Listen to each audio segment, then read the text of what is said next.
so on your agenda are a few action items. On November 22nd, that is your last day, which is at the end of this week, to train your staff over the test security modules. They have two options of viewing the modules. One, they can do it on their own, and if they do, there's a way for them to capture their email address and print out a certificate. Then if you decide to do it as a whole group during a PD session, you can do that, but make sure you have a sign-in sheet documenting that we watched it as a whole group. Also, by November 22nd, preferably if you can do it right now since we're in the meeting so you won't forget, we need you to go to the link where it says action items and give us your ACP schedule. Tell us what days you plan on administering the test on your campus, and this lets us know the days that we need to expect you to come with your scorables for scanning. December 11th is your last day to train your staff over ACP. You will be getting a shipment this week with your manuals, and then after Thanksgiving break is when you'll get your other test materials. So this week you'll have your manuals in the event that you want to go ahead and train this week before we go out for break. Go Soapbox. If you need to ask questions during the meeting, go to this link. There are a number of questions that have already been responded to, so you might want to read the questions prior to capturing a new question. You also received an ARF, or accommodation request form. It was a one-sheeter. That is for STAR. So if you already know that there are students on your campus that will need an extra day or another support that is not listed within the designated supports, you should meet with your SPED team on campus to discuss submitting accommodations request form. The deadlines for each test administration is listed on that sheet of paper that we gave you, along with the website. As a courtesy, if you could please email us prior to submitting that request to TEA. Normally what happens is when TEA gets a request, they send an email to Karen to ask her to approve. And then once she approves, then TEA will determine if the request is necessary. The turnaround time this year is actually not long at all. We got a response for one campus, one elementary campus, in like 15 minutes. So just as a courtesy, give us a heads up prior to submitting the request. You received your coordinator manual, and we'll go over this in the meeting, and one copy of the test administrator manual. Again, these will be shipped to you later on this week. Right now, Lakeisha is going to go over the planner, and then Felicia will talk to you guys about the updates on the website. Hope everyone has logged in. I'm just going to send a quick reminder email for those who have not attended a meeting. So if you get a reminder, that means your name has not been captured electronically. So try to check your email in between the meeting to make sure that you did capture your signature electronically. We're going to go over the planner. We thought because you wear so many hats that you needed something that would just help keep you organized. So if you open up your planner, behind the cover page you will find our contact information. So if you want to contact us, there's a TC support number. There's also our direct contact information if you would like to contact any one of us individually. So there is your behind the planner. The next page in your planner, y'all following along with me? Y'all look like y'all just looking at me. I know. I want to make sure y'all look at this. The next page is important links. We will show you all the soft, how to access the links via the website, but just in case you want to have a page where you can type in the long QR code, the URL, then you have that as well. The next page is deal with, if you happen to get a new student, a lot of times for elementary, you may get like a fifth grader after fifth grade, when it's time to do fifth grade retesting, and you get a new student from outside the district, and you were wondering if the student actually passed the STAR exam, if they need to retest. Well, this is how you locate the student's assessment history in texasassessment.com. So you follow these easy steps, and then using that information, the student's date of birth, pings, and their first name, then you'll be able to locate their information and they tested in the state of Texas at that time. And it's also useful sometimes when you get new students and you want at the beginning of the year who were not in our district last year and you want to find their testing history. Okay? The next couple of pages deal with, it's a quick guide for you all for My Data Portal. How do you, as a test coordinator, what are some things that you can use My Data Portal for? And so those are some steps that's located on those pages. Flipping over to the calendar. This week, we're in November.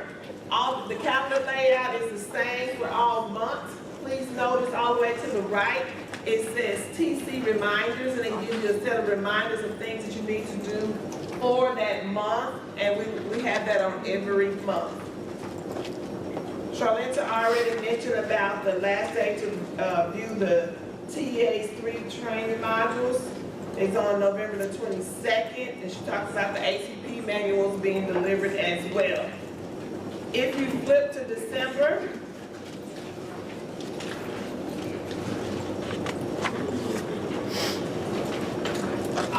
I'll show you. And there's also, you can send a link to through the TC support voucher. Also, December 13th, notice in green, what does that say, December 13th? The elementary ACP testing window begins. So you see how we have all those dates and things on here for you. And if you fast forward, past through June, right? We already made it through testing and all that good stuff. So go past to June. After June, you come across some pages that says quality control scorables. You will not need these pages yet until we do STAR testing, but I did want to show you where they were so that when it's time for them, you'll be able to find them. This tells you how to quality control your scorable answer documents and how everything should look. The next 2 pages, once you flip that, tells you about your non-scorable materials, your test booklets and things. How should you return those materials? So you kind of look through there as well. And then the next few pages, sometimes you get in a new student, they don't have a pre-coded answer sheet, so you have to hand grid a blank answer document. Here are the steps if you're going to use PowerSchool and or My Data. To the left is PowerSchool, to the right is My Data. And then the following is, the other pages is for a middle school sample answer document, and then you get an EOC sample answer document. So this is your planner, a guide to help you as you're going through the process and keeping you organized. We ask that you bring it to the meeting just in case there are any updates and you can just make any updates. So what are your thoughts on the planner? It's nice. It's nice, you like it? Yes, very professional. Well, good, glad to please. Now, I forgot to ask, I don't know, Charlotte, you asked about who's new? Oh, no. It's one person. If this is your first meeting as a lead test coordinator, raise your hand. You're the lead test coordinator, it's your first meeting, you have been to one. That's you? Well, welcome, we're glad to have you. What school are you coming from?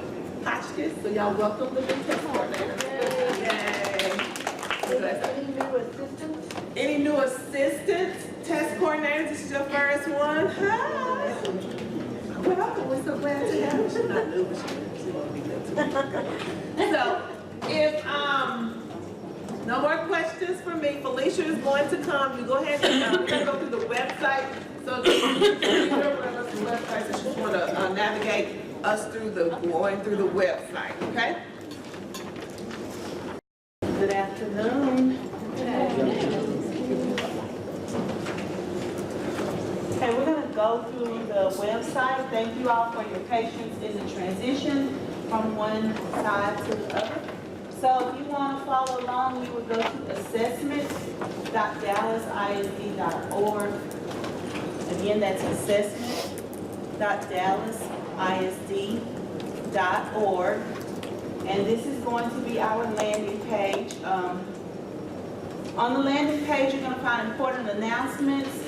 During ACP, this is a good place to check because if there's an item issue or an issue with the test or just a different change as far as something that you need to, I don't know, an issue of printing or something, it's going to be on the landing page for the website under announcements.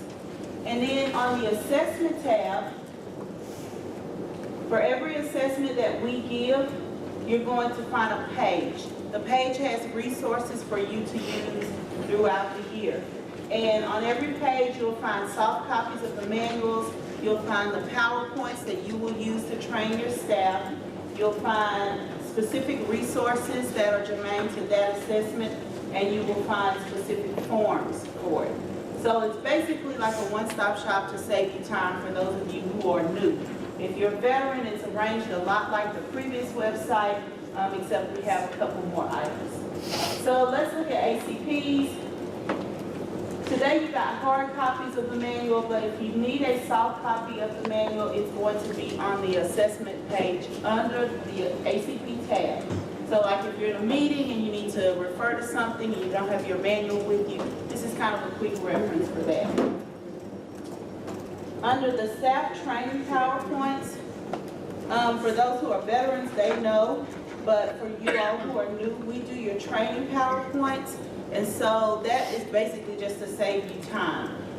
You should use our training PowerPoints because they always have the most current information. Now with anything, just like we always tell you to read the manual, we always tell you to go in and edit the PowerPoint. The content has been done for you, but there are specific slides that you would need to edit if they're specific to your campus. For example, you'll see little notes in the PowerPoint that'll say note to CTC, edit and adjust these slides to reflect campus information that your test administrators need to be aware of to ensure your testing day flows smoothly. So throughout the PowerPoint, we built in little note sections just to give you things to think about as you're doing your training, maybe suggestions as you're doing your training. But again, you always have to go in and edit. Here's another example where you would go in and put your specific campus slide. But the content part of it, the bulk of it, is done for you. And we do this for every assessment that we give. STAR, TELPAS, it doesn't matter. And so on that, we're going to go back to the main page. So let's look at STAR. So you can see the STAR manuals are already up. In fact, I think you all are going to start getting your manuals pretty soon. But the STAR manuals, everything that TEA does, TELPAS, STAR Alt 2, TELPAS Alt, everything, they've already published their manuals, so those are loaded for you. Then there are some things, and our goal is to get everything out to you way ahead of time. So, for example, you'll see where it says right now, our high schools are getting ready to test, so there's an updated PowerPoint for them to train their campus. For you all, it just says coming soon. And we'll always let you know in the weekly when it's been loaded. All right, let's go back to ACPs. And that's how every assessment tab is going to be organized. So I know there was an update on blueprints a couple of weeks ago. If you want to go through the blueprints, you can find those under resources. We're going to talk a bit about the early learning snapshots when we talk about grouping and accommodation and small groups and what can be read, et cetera, et cetera. That's the early learning ACP blueprint that we've been referring to. I know we sent it in your weekly, but also here it is as a quick glance. One other thing I wanted to show you on the ACP page, there are sample items. And so if you click on ACP example items midway through, Keitra, yeah. If you want to just look at sample items of how the test is arranged, you can find the content and click, and there it is. All right? So if you close that out. The next part of the website is coordinator resources. This is basically your page. And so here you will find your, I don't know why that's, I did not make that pretty. All those different colors. Oh. Who knows? Okay. It didn't look like that a second ago. But hey, anyways, the CTC manual, that's your manual. That's your district coordinator, campus and coordinator resources manual, the DCCR that we went through with you, what, last month maybe? And so that's your manual. So it's going to be under the coordinator page. Also, your PowerPoints, what we use to train you, they're going to be under the coordinator resources page. So for example, and they're always arranged by month. The very last one you'll see says November ES. That's your elementary school PowerPoint that we're using today. I'm making sure you put the warnings. Yeah, we had an issue, but it's there. So you can open If you it. want to follow along, you can open that, and because that's what we're getting ready to go through. Then CTC resources are things like the Remind 101, your Power School Manual, the Semester 1 block calendar, the My Data Portal Quick Guide that Veronica gave you all back in September. I know you are working on STAR tutorials, and so in your weekly, there was a PowerPoint attached that you could share with your teachers and your admin to show them this is what the STAR tools look like, this is the functionality of them. So you can find that there as well as navigating the ETS in the spring when you start to have to go to the online STAR system. And then also on your page are CTC forms. Those are forms that are specific to you. So remember, if it's something for you, it's going to be under coordinator resources. If it's something that you need for your staff and use as resources for tests, it's under assessment. Also, under the coordinator resource tab, newsletters, that is all it is the weeklies that we give you. So you get them in your weekly email, and then we put them online for you, just in case you're searching for specific. Social media and live recordings are the recordings of the meetings. Any how-to videos that we do, like I know in the spring you all will be doing the absent and other validation form, the A&O form, and so if there's a step-by-step, there's a how-to, it's going to be under the social media and live recordings. And I think Keisha's going to go through that grade 1 and 2 online answer sheet with you, and so I believe that this is where we will place that. Important links. Lakeisha just went over your planner with you, and she showed you there's a page that says important links that gives you the actual web address. If you want to just be able to click and go directly there, you would come here. So for example, when I get my ACP initial order, I find out that I need about 20 more grade 3 Spanish books. So I would go, if I wanted to, I could either type in the link that's in your planner or go to ACP additional orders. Once I click it, it takes me directly to that page. All right? ACP answer sheet. Y'all see she's putting the cursor where she wants me to go. ACP answer sheet drop off. Click on it. This is what is on your handout, on your agenda. And I think Charlene just talked to you all about it, where you're going to go in and select the days that you're going to test and that you should be dropping off test material. If this is what you will use, this is what they're going to know, or how they're going to know that you're bringing test material that day. And so if you click that link, it will take you directly there, or you can type it on your agenda. All right? Test security, all things. Oh, you want to go to that? I'm sorry. I thought you were going to Test security. It's the afternoon, y'all. All right, the test security tab has all things test security. It's going to have your policies. It's going to have how to report irregularities, as well as the actual irregularity link. We said this morning we weren't going to have an irregularity, and then I loaded the wrong PowerPoint. So hey, you know, that's how we start.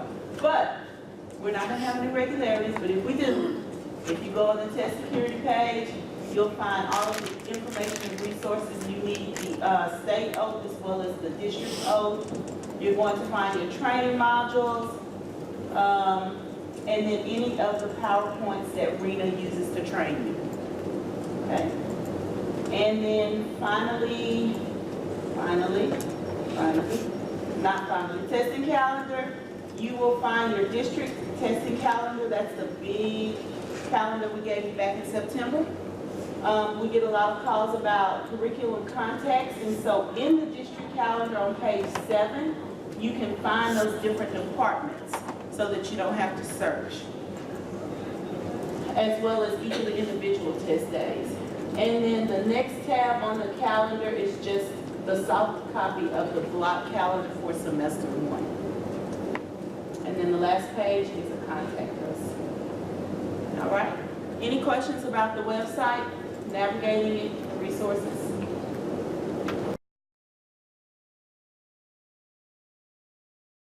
All right, remember, attending this training does not take the place of you reading your manuals and or following district campus rules and procedures and guidelines, okay?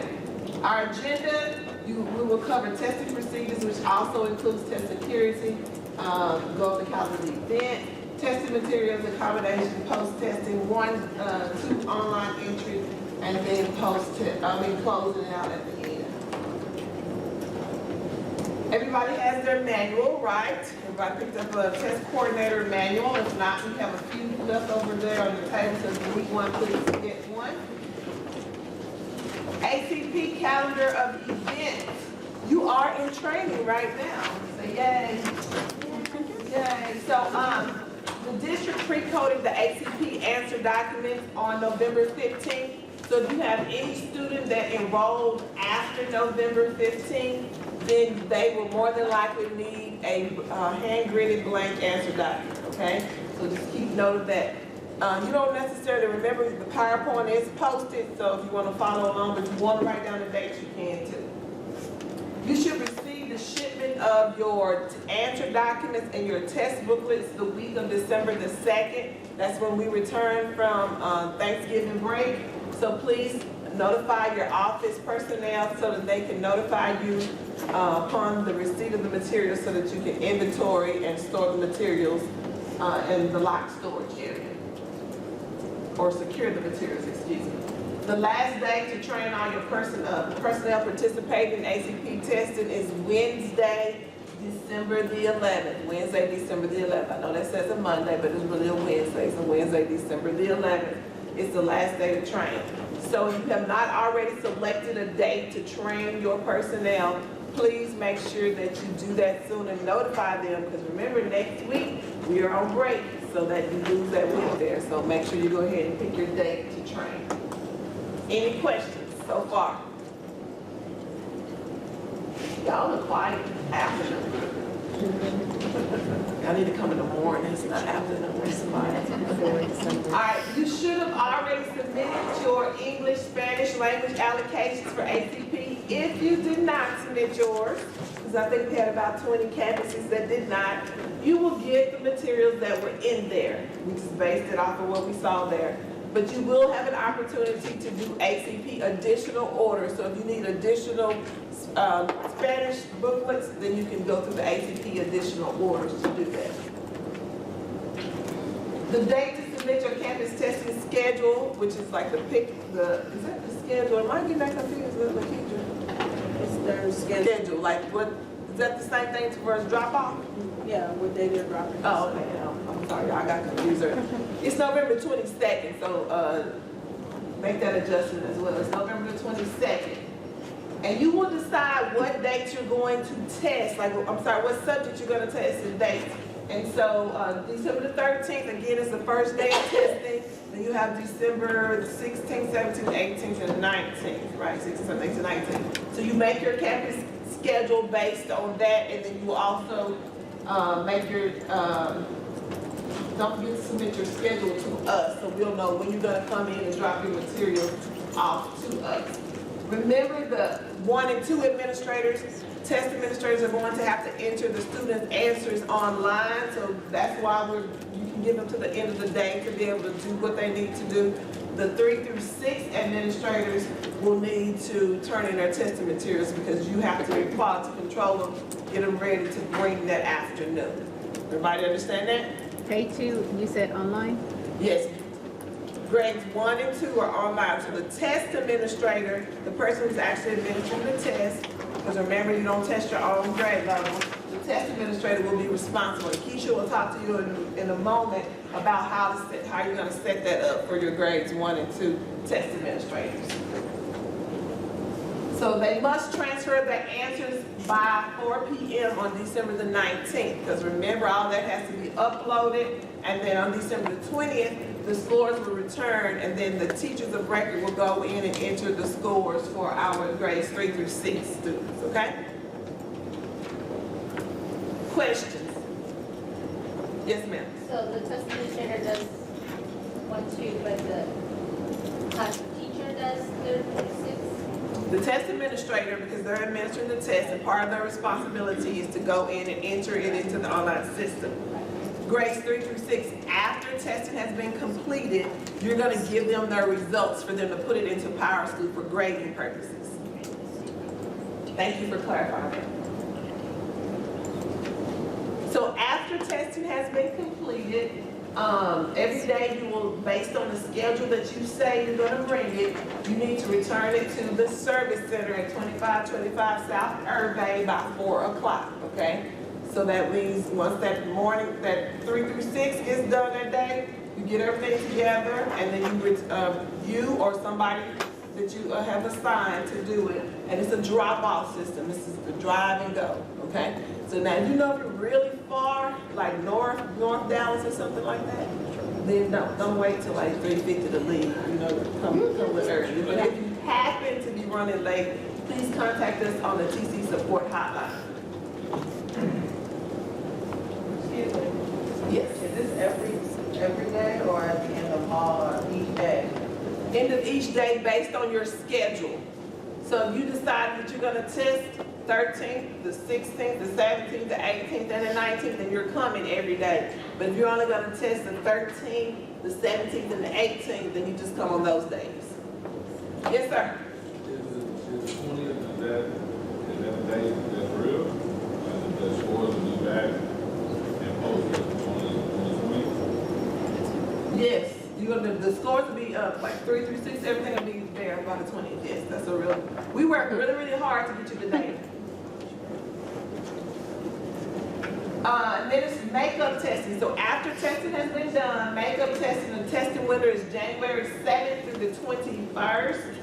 And you will complete that at the campus for the students that were absent. You can complete makeup testing as you go during the testing window. However, if some student is absent during that whole window for whatever reason, then you can make it up January 7th through the 21st.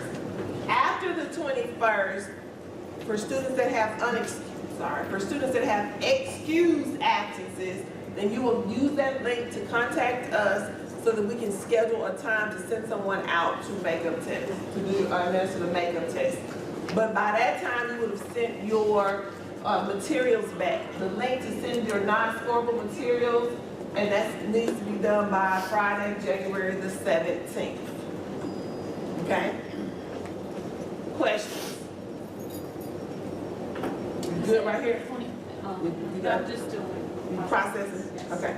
Yes, ma'am, go ahead. After the 21st, can you repeat that? After January the 21st, if you have any students that have an excused absence and they still need to make up their ACP exam, complete that link, and we'll put the link in the weekly, and you will complete that link, and we will schedule an opportunity to come to your campus to do the testing for you, Okay. for those students.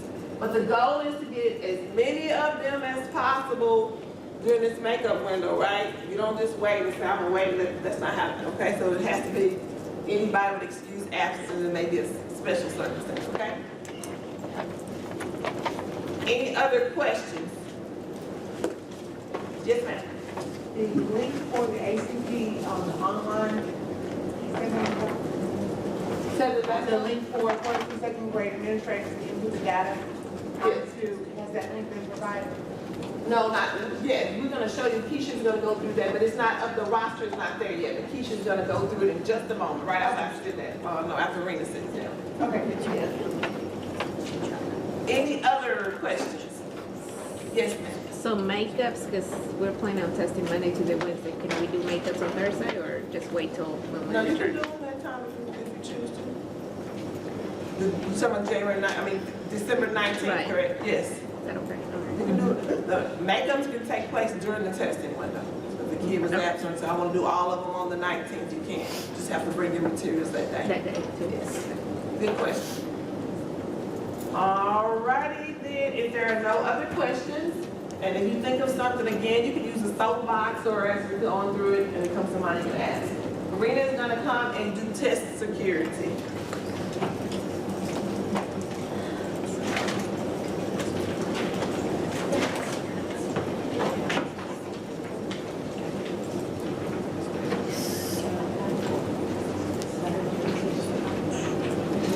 I'm back.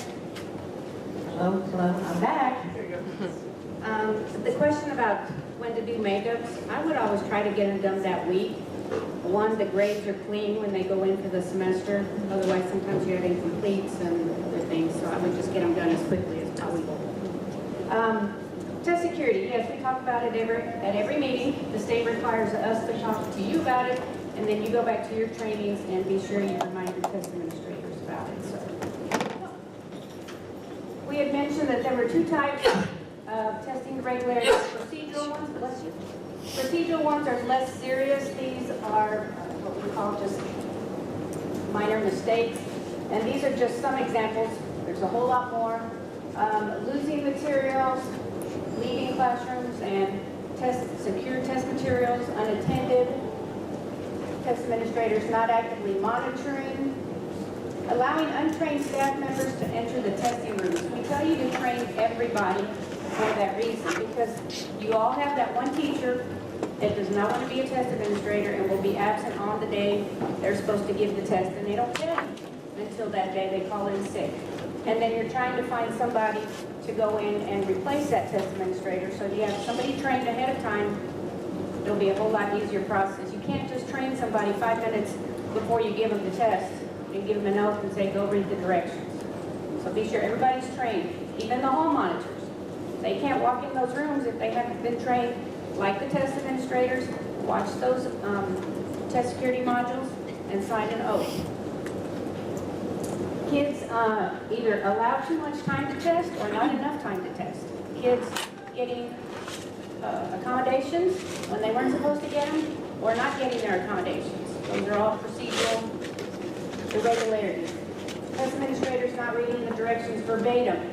And later on, when they talk about your answer document and some of the information on it, if they don't read the directions verbatim, they're not capturing all the information on the answer sheets. And that's how we can tell that somebody didn't read the directions. That's how you can tell that somebody didn't read them verbatim. Serious irregularities, those that are considered staff cheating, directly or indirectly assisting students, giving them answers, telling them to go back and rework their answers, changing answers for them, viewing the secure test content. The only ones they can view are those providing oral administration, and they're not allowed to discuss it. And then failing to report an irregularity is also considered a serious irregularity. And again, those are just some examples. There's a whole bunch more.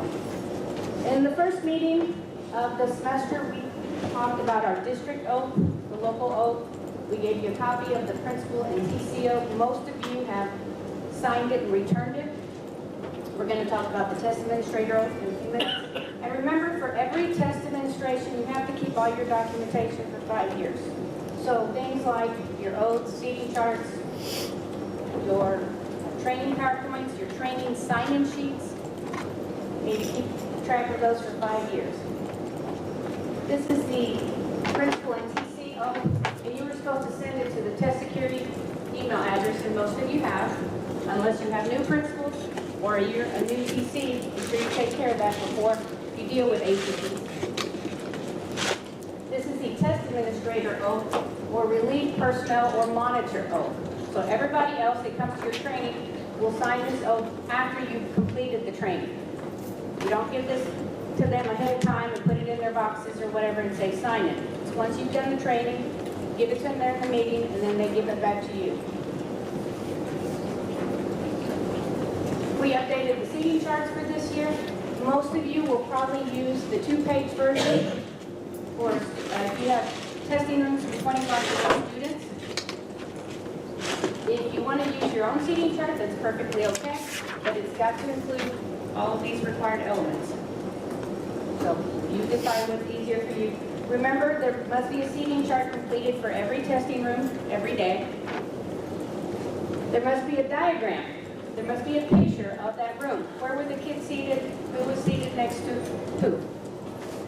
Can't just be a bunch of boxes without numbers or without names. And if you don't submit a complete seating chart, that is an irregularity. We are not going to collect seating charts for ACPs, but you need to be practicing, making sure your test administrators complete them, and then you're checking them. We will be asking for these for the STAR test in the spring. Some reminders, ACPs are secure tests just like STAR. Elementary teachers can't test their own grade level. That's in policy, they can't test their own grade level. Our recommendation is they also don't test their own content. We've had too many cases where a 3rd grade math teacher tested a 4th grade math group. To different grade levels, that was fine, but they knew the content, and we're helping kids. So just be mindful of that. If you figure out that you've given a kid the wrong test or a class the wrong test, call the assessment department as quickly as possible, so there's a chance we can fix that for you. If you wait till the end of the day, we probably won't let you retest those kids. So if you catch it early, stop what's going on and call the assessment department. If a student turns in a blank answer sheet, they were there testing, and it gets to you and you see a blank and the test administrator says, no, they were there, call the assessment department because there's a chance we'll let you look in the booklet and transcribe the answers onto the answer document. Don't look in there to begin with. Call the assessment department first and get permission. ACPs are a little bit different from STAR. STAR has score codes that you bubble. ACP does not have a score code. So if you catch any kids cheating, you just don't turn in an answer document for scanning. If it was for STAR, you'd actually bubble the O for other and turn it in. And for kids that are absent for ACPs, you're not going to turn in their answer documents. There's nothing to turn in. You keep it for makeup. And if they never make it up, then you never used it. But you don't turn in any blank answer, any blank answer sheets for ACPs. Teacher surveys, they're only for teachers of record to view. Instructional coaches cannot view them. And be sure that when you make those unused ACPs available for your teachers to view, to complete the teacher survey, it's in a controlled setting with you present. They must sign out for the booklet and then sign back in when they return it. They can't take pictures, they can't have their cell phone videotaping anything, they can't take notes. They're just looking at the questions and completing the teacher survey. Be sure you have a materials control form, and for those who are first-time test coordinators, it's a form where if I'm the test administrator, you'll write my name, Rena Davis. You're going to assign me 20 booklets, and the range is going to be 1 to 20. So when I come pick up my materials, I pull them out, I count the booklets and the answer documents. There's 20, and I initial that that's what you gave me. When I come back in the afternoon, you pull the materials out, you count for 20 booklets, 20 answer documents, and then you initial that that's what I returned. Don't wait till the end of the week to start counting, because I guarantee if you don't count every day, you're going to lose something. Teachers will sometimes, if a kid is absent, they'll move it over to the side, and then they just bring you what they used. And if you don't realize that quickly, it may get lost. Be sure that all your materials are secured daily. Teachers are not allowed to keep their materials overnight. They're not allowed to take them home and bring them back. All your campus training must be completed by December 11th. Make sure that everybody signs that attends your training, just like we ask you and remind you to sign in. Your teachers need to do the same thing.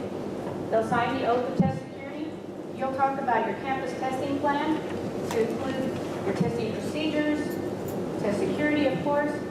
And if you have some teachers providing oral administration, be sure you do an additional training for them so that they understand what the expectation is. No electronic devices are allowed. Be sure the test administrators pick up cell phones from the kids. Your test administrators are allowed to have them, but they're not allowed to use them.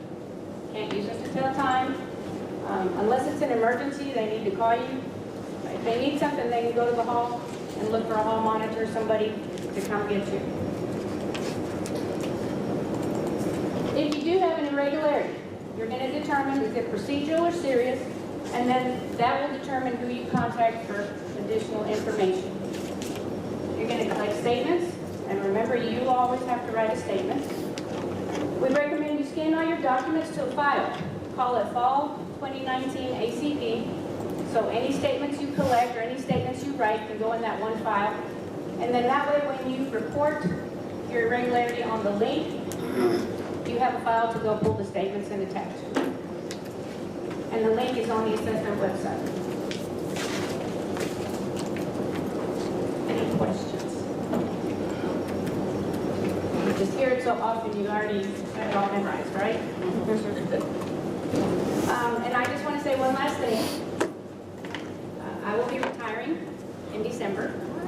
I've been with the district for 34 years, and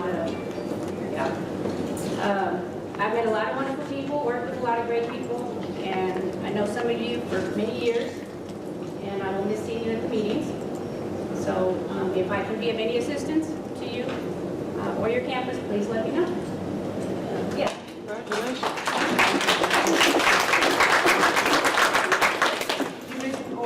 Is there a link or something that people can view on how to properly administer oral administrative assessment? Do y'all know of any videos or anything where they can view what oral administration looks like?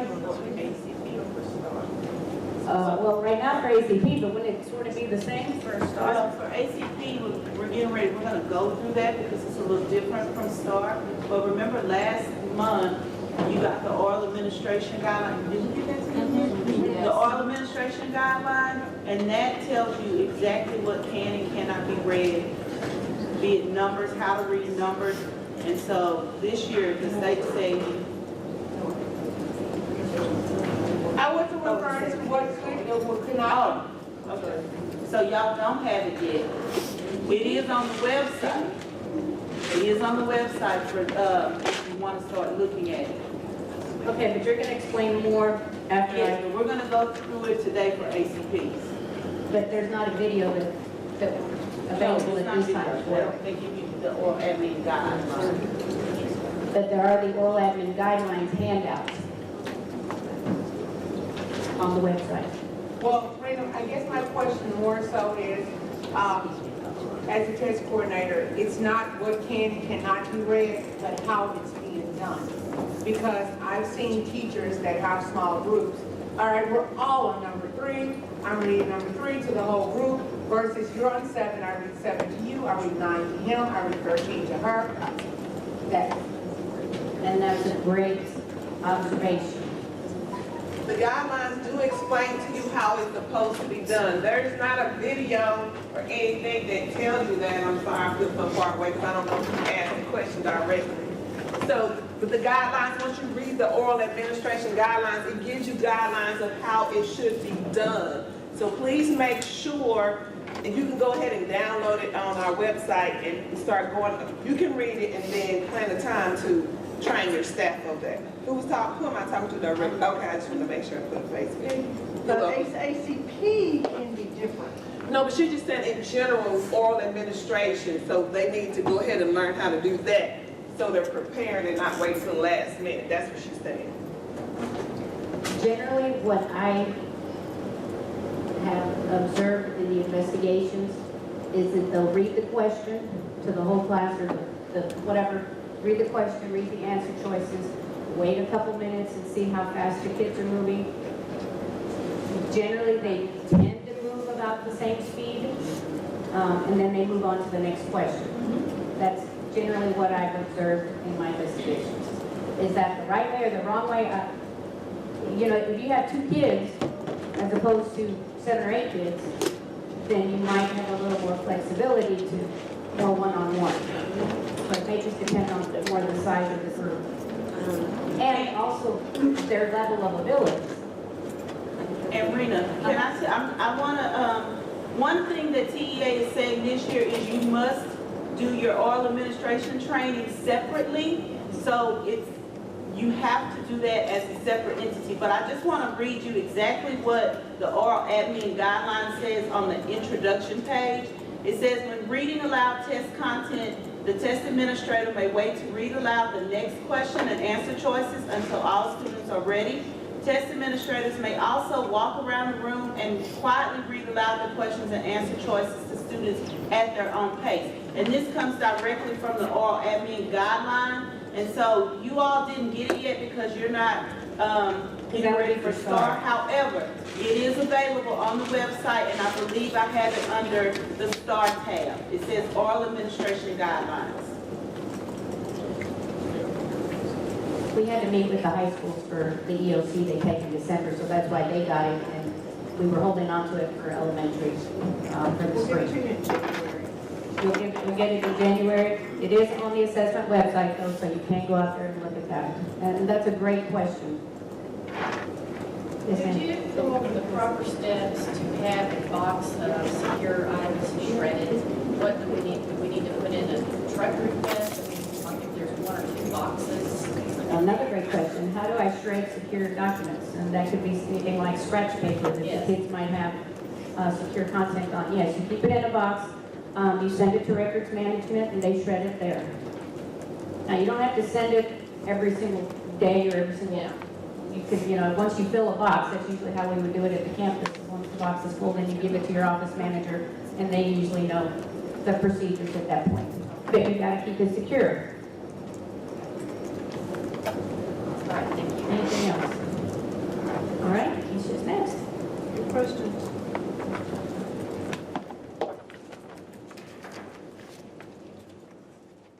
Okay, hi, good afternoon, everybody. All right, we will dive a little deeper into ACPs, and this is a reminder of the testing window, so just with the small groupings that you're going to have to do, just remember to hit the window early and definitely start some testing on that Friday. Okay, that will help. Reminder, ACPs are also 90-minute tests. Okay, so the entire test is 90 minutes. It is to be done in one sitting.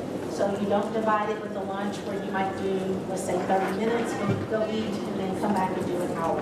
They have to take the test and lunch an hour. That also includes students approved for extra time. The max you can get for extra time on ACPs would be another 45 minutes, so that's 2 hours and 2 hours and 15 minutes. Okay. They also have to do that in one sitting. So just remember, it's not an all day, go to sleep, wake up, come back, and keep testing kind of test. Your small students, the little ones, grades 1 and 2, they are going to get reading and math tests, and we are going to score them. They will be, the test scores for them will be seen only in My Data portal. Okay, so they will get a numeric value for a test score, but again, it's only going to be in My Data portal, and it's diagnostic because their grading at this age is only like E's for excellent, I guess, and S for satisfactory. My son's in 10th grade now, so after that. So again, they don't get numeric grades, the same value just yet. But the teachers will get some very good data to see how well they are doing intervention-wise based on the fall. So for grades 3, 4, and 5, 3, 4, and 5, the ACP will count as 5% of their semester grade, and grade 6 will be 10% if you have grade 6 again at your campuses. Okay, so per the grading policy, grade 6 is still treated as middle school, even if they're housed where you are, that's still considered elementary. The last thing here is you only take 2 tests per day, so a maximum of 2 tests per day. Most schools prefer to do the testing in the morning, which is fine, but you can do an afternoon test or morning test. But if you do knock them out back to back for the remainder of the day that you have left, okay, you all will have a full day dismissal period schedule. You cannot do any type of reviewing for the remainder of the testing window. So if it's day 1 on that Friday, the teachers can no longer during the testing window do any type of reviews or coaching or homework to help with the rest of the testing days that have happened yet. Okay, as far as who is testing with what, grades 1, 2, and 3 will only do reading and math. 3 through 6 are typically doing the STAR tested exams for ACPs. So grades 4 and 5 actually have 3 tests. They will both have reading and math. 4th grade will have a language arts test. Okay, on the STAR side, it's a writing test, but on the ACP side, it will not be an essay. So it is going to still be a multiple choice test, but the essays will still deal with different types of writing conventions. Okay, so it's mostly revising and editing. Grade 5 will have a 3rd test, which is science, and your grade 6 students will be tested with ACPs based on how they are enrolled. So in the back of your test coordinator manual, you do have in a glossary what's called a list of ACPs, and those are going to be the courses that will be scanned for ACPs. So any other course that does not have an ACP written for example, grade 4 science, your teachers will have to make their own finals for any other tests we do not ship for ACP. So if they haven't put any thought into that, they still have to have a semester grade in that final column. Semester 1, however it is in Power School, they've got to have a semester grade, and they'll be responsible as an instructional team to create that. They'll be able to find. Grades 1st and 2nd will not have printed answer sheets. Okay, they will not have printed answer sheets. So your teachers who will be assigned to test those kids will have specially designed administrator manuals, okay, and it will lead them through each test question. Okay, so they will circle their answers in the book, they will pass their books up, and then I'll show you in a bit how the teachers will transfer those answers to get them to score. Okay. All right. The test design for ACPs did not change, so it's again paper and pencil, but it's going to be multiple choice. For third grade through 6 rather, on the math side, there usually are some pre-response questions, and that just means they'll do the computation and physically write in what the numeric value is and bubble it. So just make sure they have 1 or 2 of those as far as test monitoring, that the kids are not glazing over that and get full credit for their work. Again, grade 4 is not going to have a written essay. Okay? You're not going to have anything written by hand that we have to grade by hand. So remind your teachers, they'll still keep asking you that. And on the front of the test covers, especially with the little guys in elementary, please make sure, however you want to do it, that the kids' names are written on the front of the test. Okay, for the little ones, grades 1 and 2, that's going to be critical, especially because again, they will be tested by somebody who's not their normal teacher. Okay, but the little kids will just pretty much not challenge what a question was put on their desk, and if it's at the end and you've got 4 blank test booklets and you don't know who did what, it's going to be a bit of a mess. Okay, so again, these are consumable, so you get 1 test per kid. If it makes sense for you to print up labels and put on the test cover of the book to identify the names, that's okay.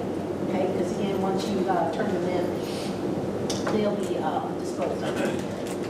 Okay, ACPs are not online. We did have some of the common assessments online for the first time that was extended for some different initiatives we took in the district. But again, online means that the entire test is online, which means the kids are looking at the test questions and they are making their answer choices online. So you are not going to have a component at the student level where they are sitting at any type of computer device doing an online test. The only thing that is automated will just be the transfer process for your teachers testing 1 and 2, so paper and pencil. And the final 2 things, as far as who tests with what and in what language of testing, That is done on a case-by-case basis, and we are hoping and confident that these decisions have already been made. Your designated supports deadline has already passed. That was the first week of November. So if you are inheriting transfer students or you're doing some last-minute ARDs or whatever the case, we do not have up-level tests or ACPs, so they have to take it as is or they don't. And if it's determined academically that they will not do well with the ACP as written, then they would have to do a teacher-made test, and again, that has to be documented accordingly in their IEP or AEP, okay? And then as far as English versus Spanish, we do print grades 1 through 5. You have a choice for all the subjects you have, where they can be in English or Spanish, right? So you have that choice even for math, okay? But you do have to have the language of testing also decided in advance. And does somebody have a hand up? I'll get to that. And in the spring, grades 1 through 5 in elementary will not have ACPs. However, if you do have 6th grade that came back to your campus, you will be visiting with us in the spring. The 6th graders will have probably a very small amount of testing in the spring based on what they are enrolled in. Somebody have a question? Yes, ma'am, I actually have two. You mentioned designated support, and just for clarification, because there's been a debate on my campus for the 1st and 2nd grade teachers who did not input their designated support only on MTSS, but they didn't put it on My Data Portal. They are not allowed to have those accommodations for ACP, correct? It's late. It needs to be documented. And for some, the reason, I'm sorry, the question is, where are you from? Okay. Okay, so we have an unidentified campus. We have maybe some teachers who did not put in their designated supports as we requested on time, okay? So the answer is yes. If it is documented appropriately, if they miss that deadline and they're grayed out, then your principal or AP would need to put these in as quickly as possible. You didn't put it on MTSS, but My Data Portal was locked? At the teacher level, My Data Portal is still accessible for your principals because again, you still might be having waves of kids come in from across town. All right, so you'll deal with them individually, but you do need to get your principal or possibly your AP on that to get that documented as quickly as possible. When it's time to test, if it's not on there, then they can't have it. Okay, and my final question, you mentioned teacher made. Is that read to students or no? Okay, if it is, question is teacher-made students, is it read or not? If it's a teacher-made test, we don't govern that per se, so it's administered however they taught it per se. Right. Okay. So since you don't govern teacher-made tests, there's no criteria for it? Now, I'm not going to say that. We don't manage it. So if you have a teacher-made test, that needs to be written academically based on the student's needs and still follow our normal district guidelines. Okay. But again, as far as the schedule, you can start testing those whenever you want. We are not going to scan those. We'll never see teacher-made tests. So those will be created locally and graded locally. You said they had to follow district guidelines? Well, the teachers still need to test them based on how they taught them. So that it's just not a free-for-all. They still have SEs that they're supposed to go by, and they'll just modify it based on what the kid needs. Okay. Can I just make sure you're right for the designated supports? If they weren't entered, the principal or AP can go in and needs to go in ASAP, get them entered. If they're not entered, then they can't be given to those So, and students. again, at the time of, when it's time to test, if you don't have that updated, that's too bad. So if you had some people who were late or didn't do their jobs for whatever reason, okay, it is still open for the principals, but you need to move quickly. We were really lax this first semester with the deadline for the principal to capture, mainly because we were not doing an upload for STAR. The form is actually for you guys to help you organize for testing. And so in the spring, the principal will have a deadline to approve. So the reason why we didn't do that for the fall is because we're not uploading for STAR, and you won't need to rush for STAR to have this documented. So the principal should do it prior to ACPs. Generally speaking, it's always 2 weeks before the testing window. So talk with your principal now if they have not done it to get them to try to do it by November 22nd. But it says it's closed. For principals, it's not, it will never close, and that's been in the newsletter since the first week of school. So if you're not getting the newsletter, let us know, because we've had that repeatedly in the newsletter stating that the window has never closed for principals and campus administrators. Okay.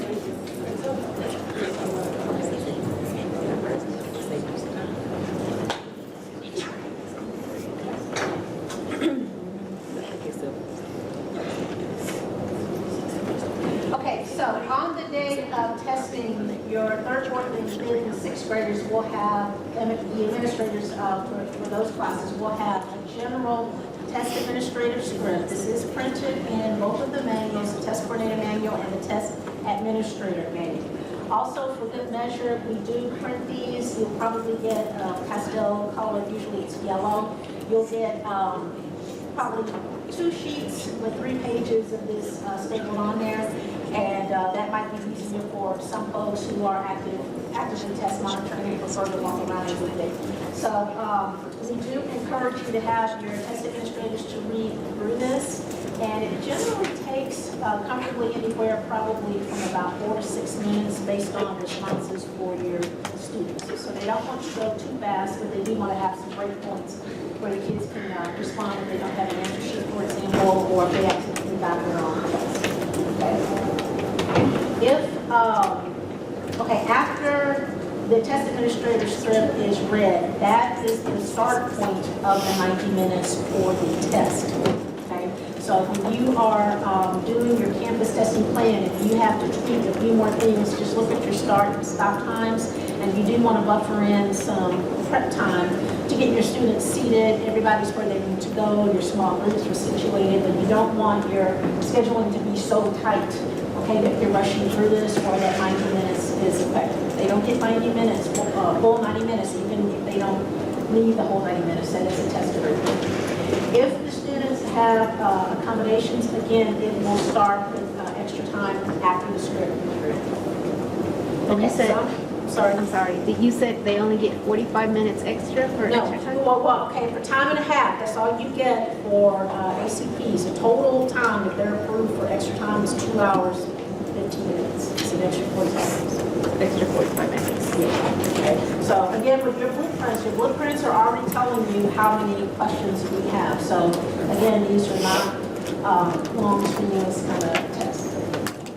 Okay, so for grades 1 and 2, again, you are going to get a separately printed manual. It is going to be in all 5 pages. The bundles that you get of the test booklets are usually shrink wrapped in 25, and in the past, they would usually put your administrator manual for grades 1 and 2 on the bottom side of those packages of tests, reading them out. If you need some more, your campus has got a large population of small groups. You can order extra administrative manuals for the teachers.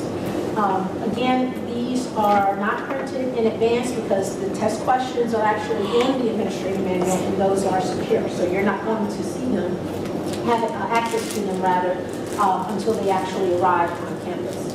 So for those teachers who are assigned to those, as you would anything else, you can give them some extra time just to review the flow of how it's going to go, because it'll give them some directions on what to say and what the kids can do, and they can just make sure that they're not rushing through them. Okay, so I'm going to show you now, this is a starting point where we've done this.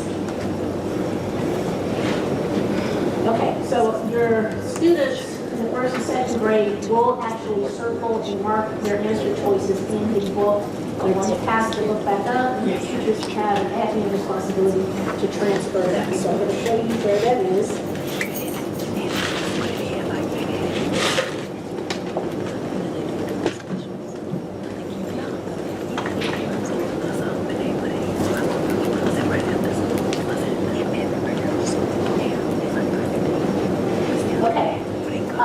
You as the lead test coordinator have the biggest piece in getting this done. So your job is to reassign the class rosters to whoever the test administrator in whatever grade they're in is going to test these classes. So we're not going to give access to the teachers of record where they can see their students of record, okay, and do anything to manipulate their answer choices. Okay, so from the home page, you'll go to assessments. It'll start with ACPs, and then kind of in the middle bottom, you'll have two links. The one for test coordinator is going to say secure link test coordinator, and then right under that, when we get through with this, we're going to do the one for your teachers, which is test administrator. Okay, this is not up. So some people were clicking on this. I don't know what data might be in there, but it is going to be old if it is anything. We are not going to upload rosters that are going to be current for your campus before December 9th. Okay, so don't even, you can look at it, but I can't guarantee what's in there. And if it is something still left, it'll be wiped out soon. Okay, so when it's time, you have to log in with your EAD information.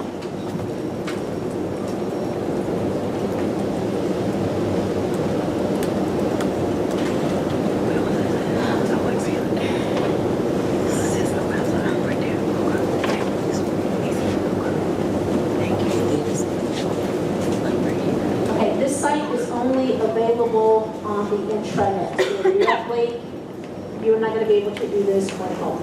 Okay, so based on how big or how small your campus is, all of your class sections starting with 1A all the way to 2A and 2B are going to be listed.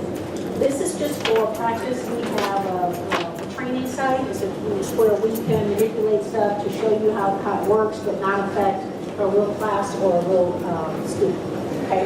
Now, what you need to remember is these instructions are also printed in the back of your test administrator test coordinator manual, and we also have some printed directions for the next piece for the test administrators, your teachers. Okay, so what I'm showing you, we also have some graphics to remind you in your manual. What you need to remember is that every roster for all the class sections, all the grades, 1 and 2, are going to be assigned to your name. Okay, so whatever your name is, down the whole page, everything is going to be assigned only to you. Your teachers will not be able to begin transferring rather the test scores to get them, the answer choices to get them scored until you do this this step first. So if you have a line of teachers outside your office, hey, I can't do this, this is probably going to be why you haven't had time to do this one step. So basically it's a giant roster, there's really not much here.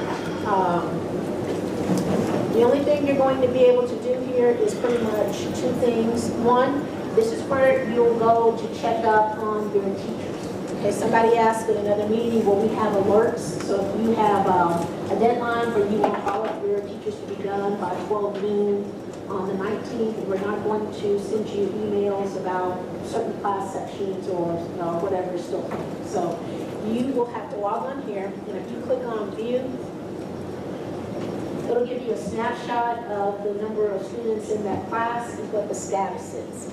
So anybody that still says pending is not good if it's the last day, because that means nothing has been accessed or entered for the student.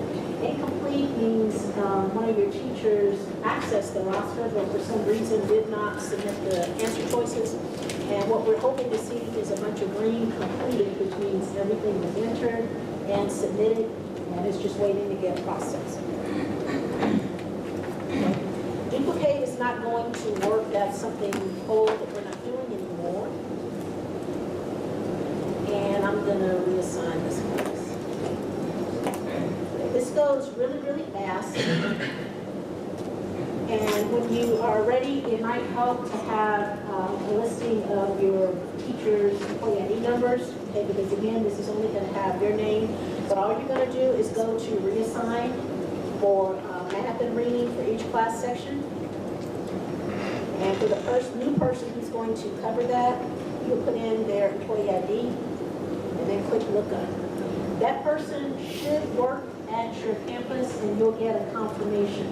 Now your problem will be with long-term subs or rehire volunteers that come back, maybe they work there and they're helping you out. Long-term subs are not going to appear here because they're not paid from your TPA money. They may be assigned to your school location-wise, but this is a payroll thing. They're paid from, I think, TPA 000 for payroll. So if you're not going to find them, you'll get an error, so this will have to be your regular full-time staff. Then when you click assign, that class has moved, okay? All right. Okay, so with this, that's pretty much it, cut and dry. Does that make sense to everybody? So you're just gonna do this and make sure that you have all class sections taken care of. All right, so for your teachers,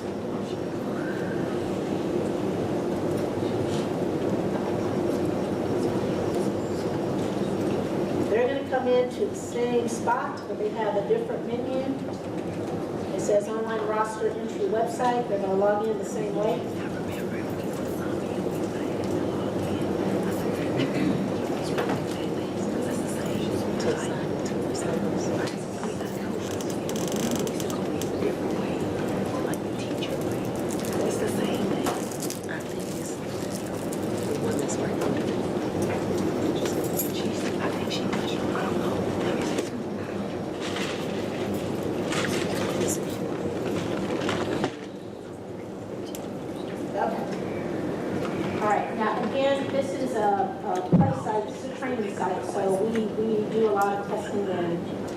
Go through steps and make sure things work. So your regular teachers are not going to see this much, these many sections, okay?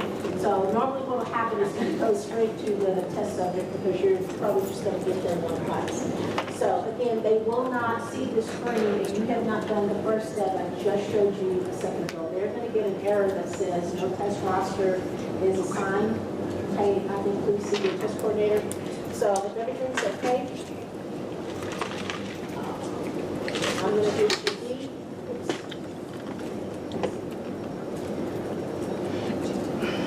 All right.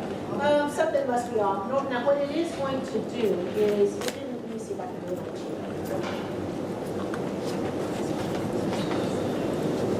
Okay. It's going to make your teachers pick what subject they want to deal with first.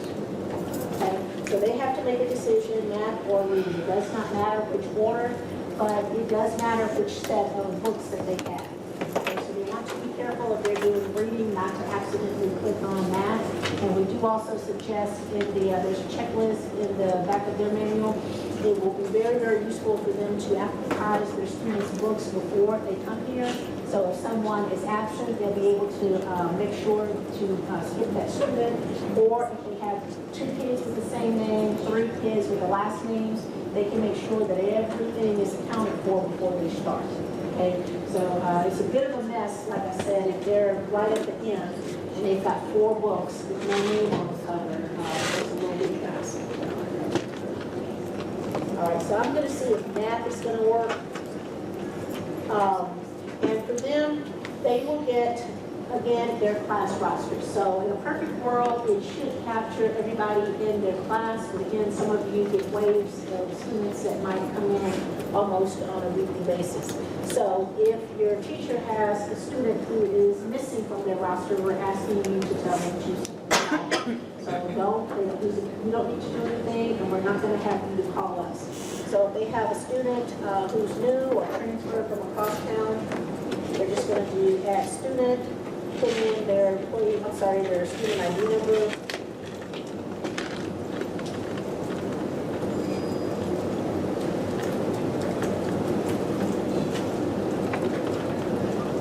Their first and last name.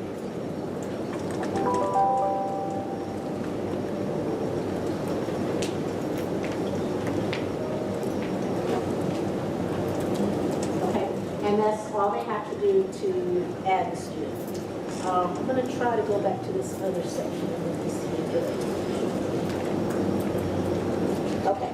Now, one thing that your teachers are going to see is an action column, and this is where they're going to see what to do. When it's time to enter their scores, they're going to enter select, and that'll bring up the grid where it'll have the number of questions that they'll do that'll match the responses. a new thing that we added for the first time is this column that says hide. Okay, so it's always been the case that teachers like to be organized, and if they only have 20 students and they have 5 who transferred out, they don't want to see 25 kids. So if there are some students who are no longer in their classes for whatever reason, if you click on hide,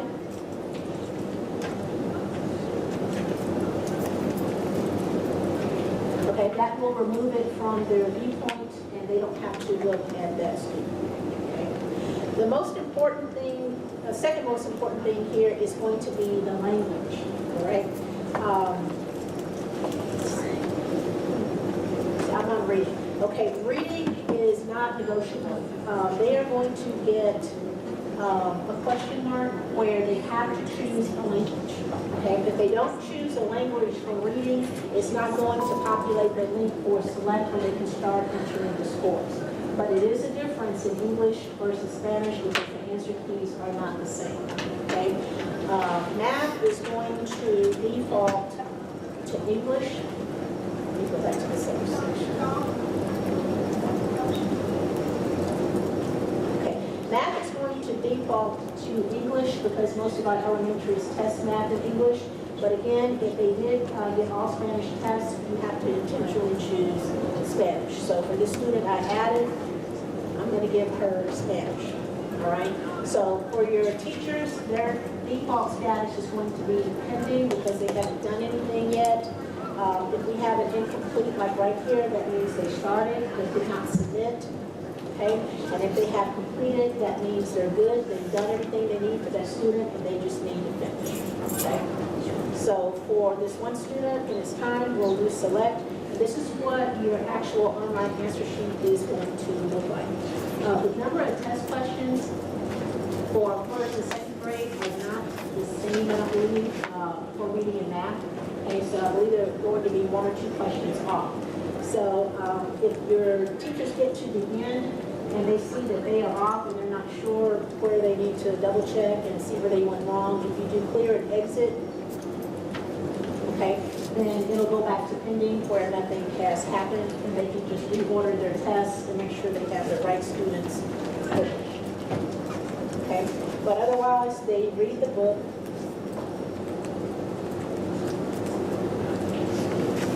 And they'll enter their test scores, their answer choices accordingly.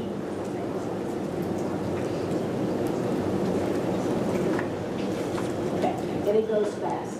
A reminder when you do your training or whoever is going to test these classes, tell them to remember they are still under oath. Okay, so if the student marks the wrong answer, they have to type in the wrong answer for that test question. They can't help it. If the student skipped the question, they have to skip the question. If they really got confused and they just marked all 3 or 4 answer choices, they just circled or bubbled everything, in that case, they would leave it blank, okay, because if you bubbled multiple answers, you're going to, the machine counts it as wrong, okay?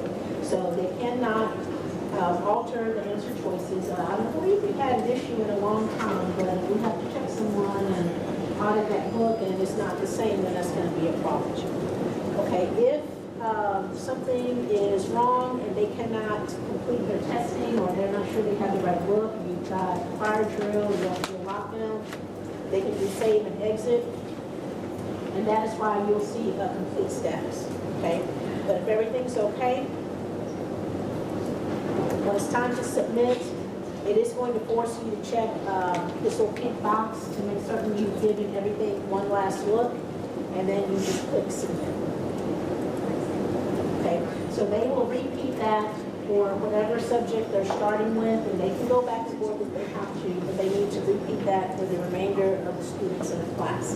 Now, the scoring is an automated process that will be done at the very end, and we've also scanned the big kids. So you will not, and they will not see what the actual test score is. Okay, so that is going to be in a holding cell, and you will not have access to what their chances are after you see the completed steps. All right, so when you're ready for the other subject, we have a toggle right here. You can just click reading and math so they don't have to exit all the way back out and log back in. Okay, okay? So I added one student on the math side, I need to add that person back on the reading side.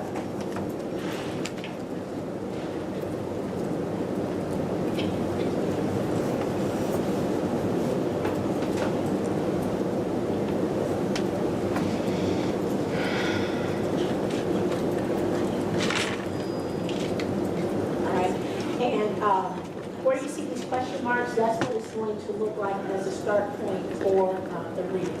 So I have nowhere to start, okay, because I have not chosen the language.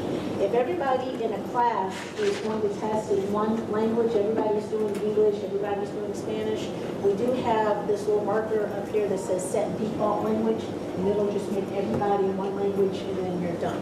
But if you have to mix and match, then they do need to be alert and have their thinking caps on and not choose the wrong language. So we're going to choose Spanish again. We'll do English this time. Okay. And as you'll see, the other math test had 21 questions. This test only has 20 questions.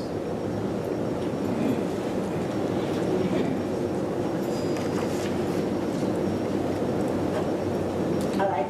And that is all that your teachers have to do one at a time until they're completed. Now, if they have a student who is absent, they just need to leave that blank. When we pull the scores, that will be okay. If nothing is entered, they're not going to fail or get a zero. Okay, it's just going to skip over that kid. If somebody gets sick and their doctor does not recommend they go to school, if they're contagious, with a virus or something, flu, whatever, then this will still be up when they come back and do makeups in January. So is everybody clear? Okay, so in January, when it's time for makeups, your teachers of record still can't do the makeup. Somebody else will have to test these students and do this process to transfer their scores.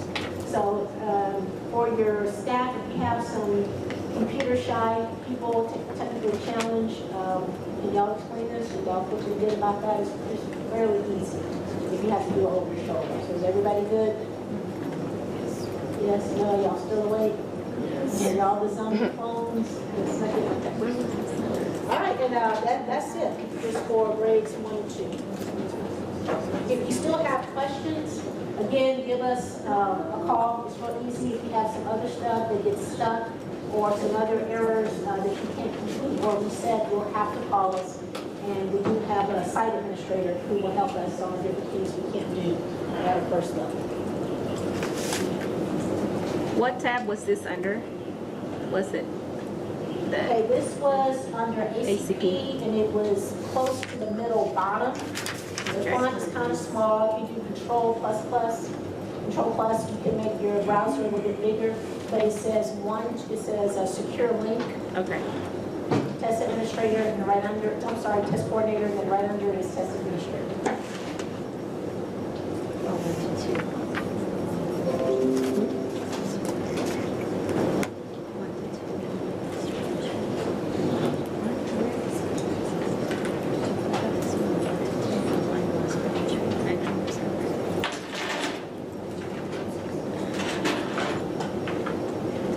Okay, I just have, I think, one or two more things.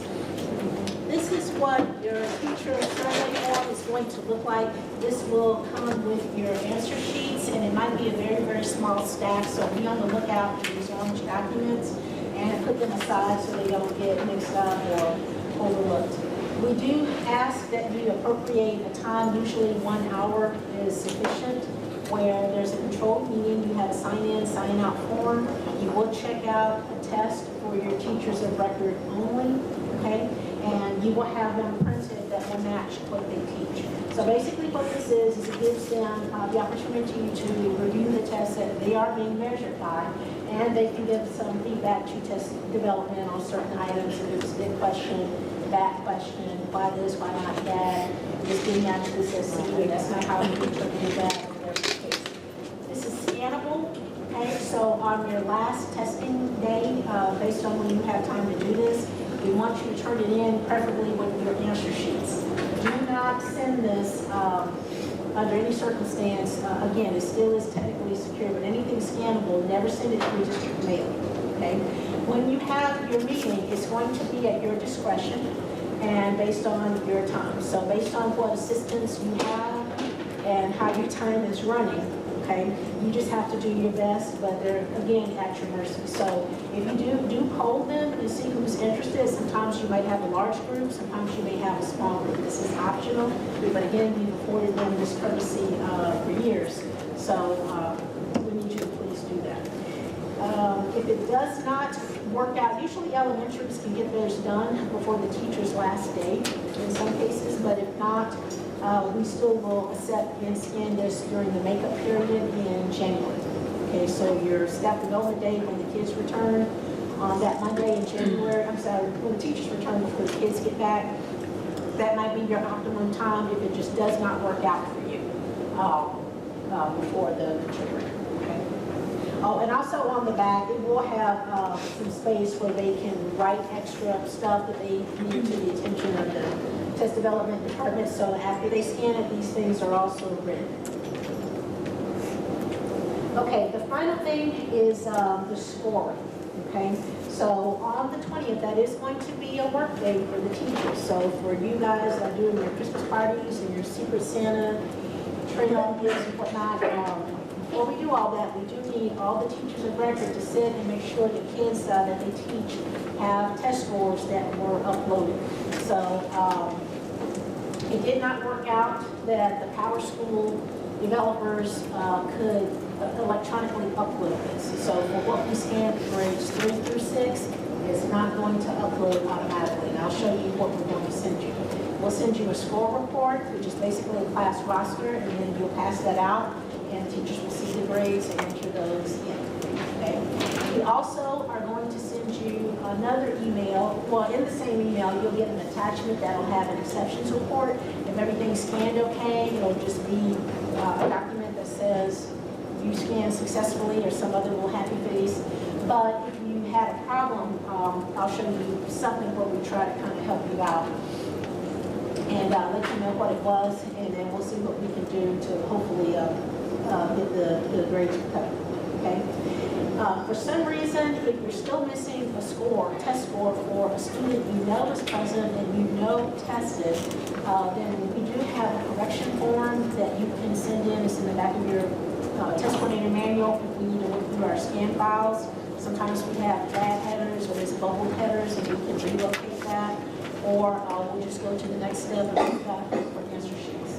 Okay. So we have another backup that'll deal with quality control, but 9 times out of 10, if that kid is there and they have an answer sheet, something happens to that answer sheet where we just never got it.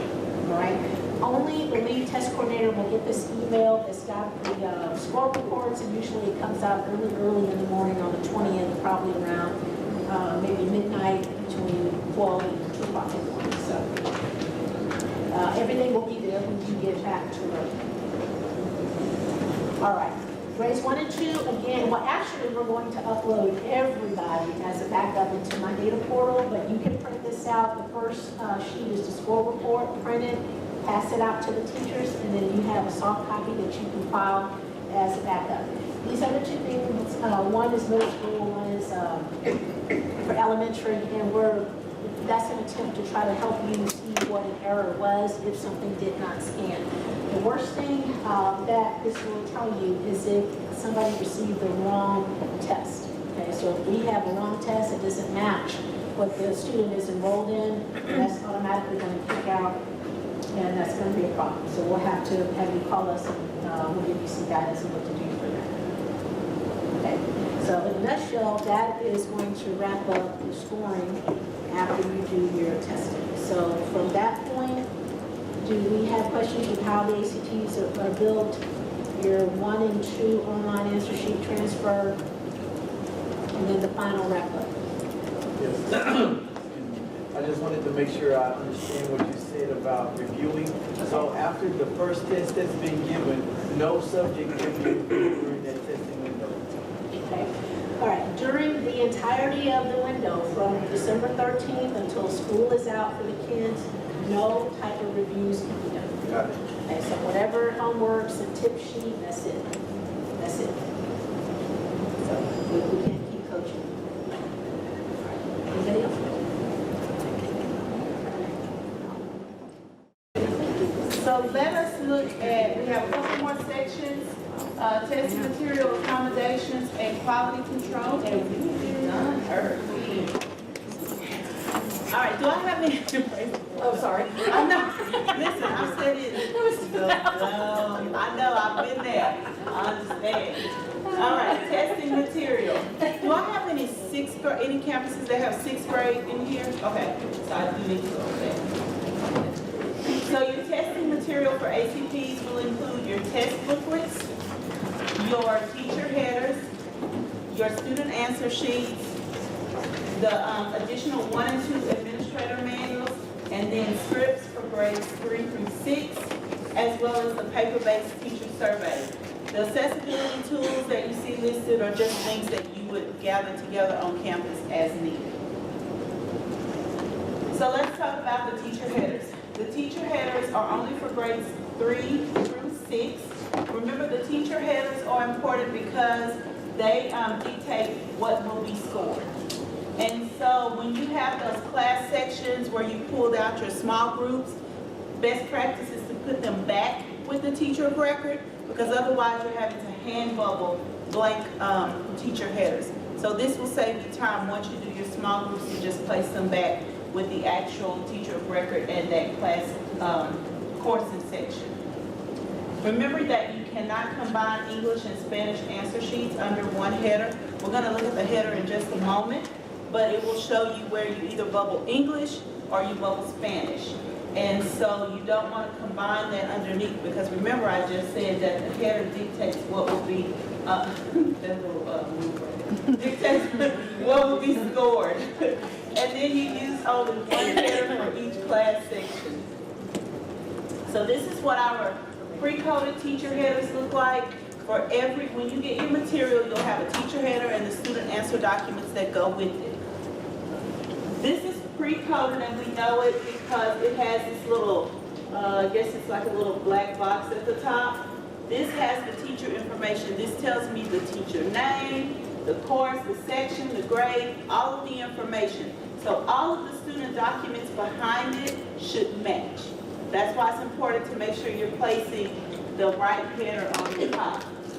And this little red box will tell you this is where your teachers will bubble either English or Spanish. So start thinking now during your training, are you going to bubble the English and Spanish? Are you going to have your test administrators do it? I always said give a man a fish, so I trained my teachers to do exactly what I needed them to do, and then I quality controlled them.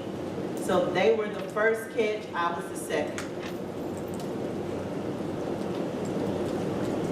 This is what a blank teacher header looks like. Notice that there's not the little black box in the top, and that's because this is just a general blank header. And so what you would have to do if you need a blank teacher header is you're going to write and bubble the first and last name. You would do the English and Spanish, of course. You're going to bubble the grade, the subject, and for the employee ID, if it's only a 5-digit employee ID, you need to add the preceding 0. And then best practice is to also write the information, like 4th grade math. This is the 3rd period for Mr. Daniels, room 40B. One of the things in secondary, we had a lot of makeups, and I know we've talked about it. All of us ended up, during our training, we had every one of our teachers do at least one blank header. So we would put those in a folder to the side when we did makeups, and that saved us a lot of time.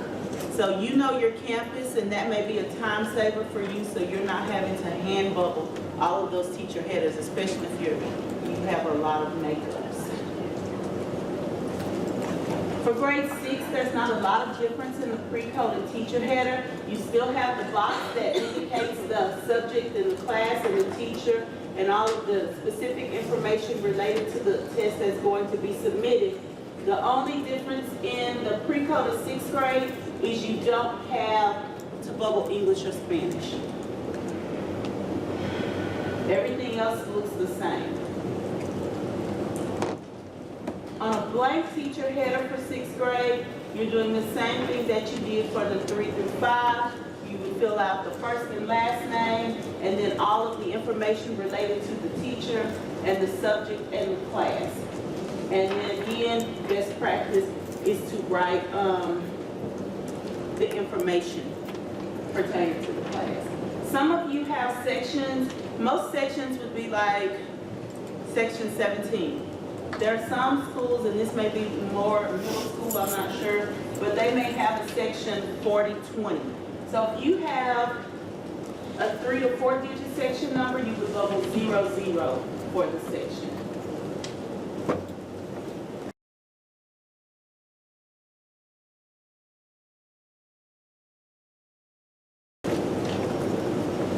All right, let's talk about the student answer sheets.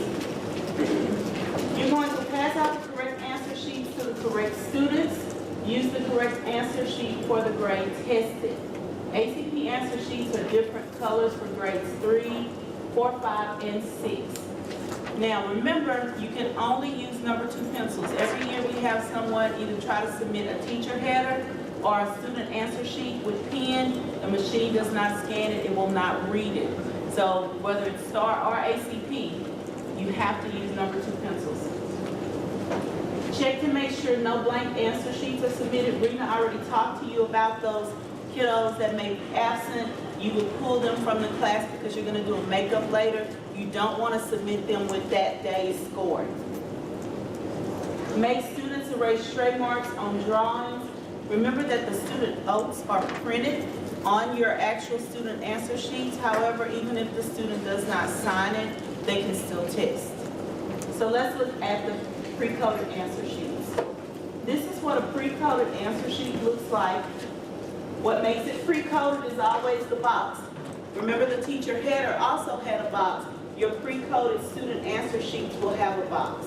And this information should match the header that you placed on top. Every answer sheet behind that header should match what the teacher header says. We did our upload November 16th. And so what that means is that any student that you get on your campus after November 16th will not have a pre-coded student answer sheet. So that kind of helps you. Remember, in Power School, we've shown you guys how to do that in row between. And so when you get ready to prepare your answer documents, just get you an enrolled between report from November 16th to the current day, and then this will tell you which students you'll need blank answer sheets for.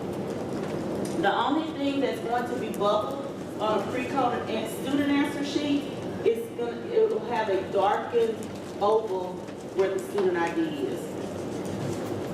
Your kiddos don't need to bubble in their first or last name because all of that information is in this box. And then this is the part where it has the student oath for them to sign. Now, there's a part that they will complete, and it says test code, year, and form. I will tell you now, if you get a stack of answer sheets and this part isn't done, that means the teacher didn't read the script verbatim. Because that's where this comes from. And the reason why you want to train your teachers to read the script verbatim is we make mistakes, right? You may put an English book or a what is it called? Pre-AP if you have middle school. You may put one of those, just accidentally grab the wrong stack because you're in a rush. And as I told the other groups, you stayed up late working on this till 11 o'clock at night, or stayed up watching Golden State lose, and I know my team, we're heading back there. I know my team is dead last in the NBA right now, but it's okay. So, still with them. But make sure they're reading this verbatim because it has safeguards in it. Is this the class? Look at the book you've got. Is this what that book should be? Go to the next step. And so it's like a safeguard for you just in case you make a mistake. And then it wouldn't be an error if you can catch it in time. This is what your blank answer sheets look like. And for blank answer sheets, there are 3 things that need to be filled out. Last name, first name, and student ID. Of course, again, just like the other, the pre-code, they're going to fill out test code, year, and form themselves during the test administrator script. But as far as the student information, it's just those 3 things, and then you would write in the course information. Same thing when you look at pre-coded grade 6 answer sheets. There's not anything different. They still do test code, year, and form. You still have the box with the student information, and then the only thing that's pre-coded is the student ID. And then there's no difference with the blank answer sheets. First name, last name, student ID, and then the students do the test code, year, and form. Okay, let's talk about your test booklets. Your test booklets have color-coded covers. So for each content, it's going to be a different color. Math is going to be pink, reading language arts is going to be buff, and science is like a light green. All student test books are consumable. For those of you who are new, that just means you can write in them. You can write, you can highlight, the student can do what they need to do. A test is going to be printed for each student, and then remember the tests are non-scorable because they are not scanned.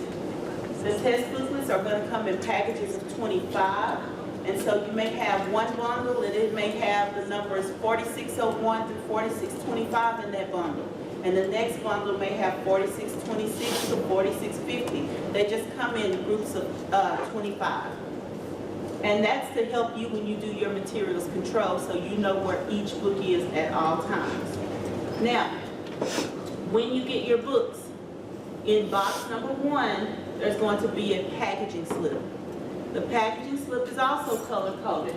So all of your math books are going to be on a pink page, and it'll tell you what the service center shipped to you.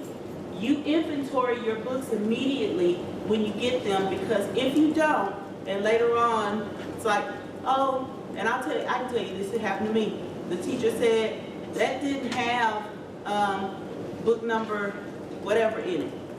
And I said, yes it did, because I inventoried every one of those books. So you want to do it in the beginning, because it goes from, did I get it, to did we lose it? If there are discrepancies, make sure that you contact us immediately. As soon as you inventory, contact us. You may say, I didn't get a whole bundle that's listed on my packing slip. And again, remember that each book is numbered. It has a number in the top corner, and missing test books are counted as irregularities against the campus. This is just what your test booklets look like. One thing I will tell you to make note is that English and Spanish, if it's both math, they're going to have the same color. So that's why it's important to pay attention as you're putting those bins in the bucket. But this is just an example of what it looks like. For those of you who may have a pre-AP on your campus for middle school, those books are different. They have a bold border around it. And I think there's an example in your manual. Some ACPs require additional materials to administer the test properly. So for grades 1 and 2, reading, and grade 1 and 2 math, you're going to get an additional test administrator manual. Again, just let us know immediately when you inventory your material if you do not get what we said we shipped to you.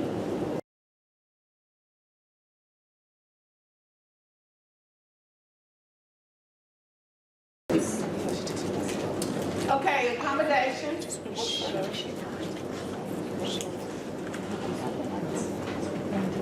I got a question on that already answered.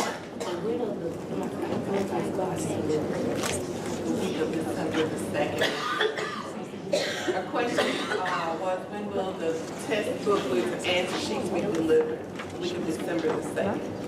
Remember, testing accommodations are individualized, it's student by student. There cannot be blanket accommodations. It shouldn't be that all second graders receive this or all fifth graders receive this. So teachers should have already inputted for their RTI students as well as for their EL students into my data. SPAN and 504 is ongoing, so they should have already included those.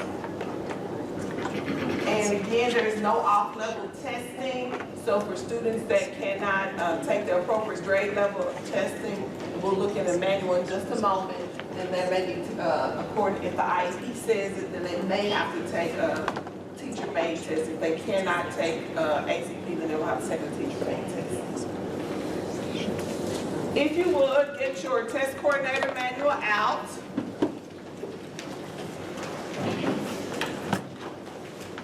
Give us some light.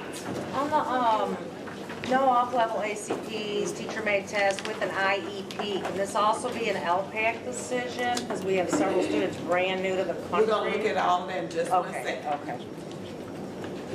Okay, so if you would turn to page 7 in your test coordinator manual. Everybody have your test coordinator manual out? My good people, everybody.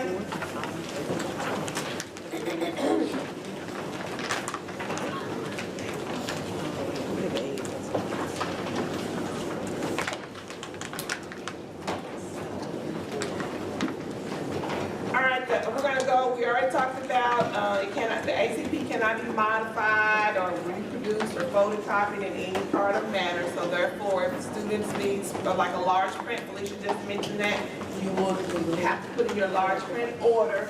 If for whatever reason they can't take the ACP as is, then that student may not, they may have to take a teacher-made test, excuse me. Accessibility features.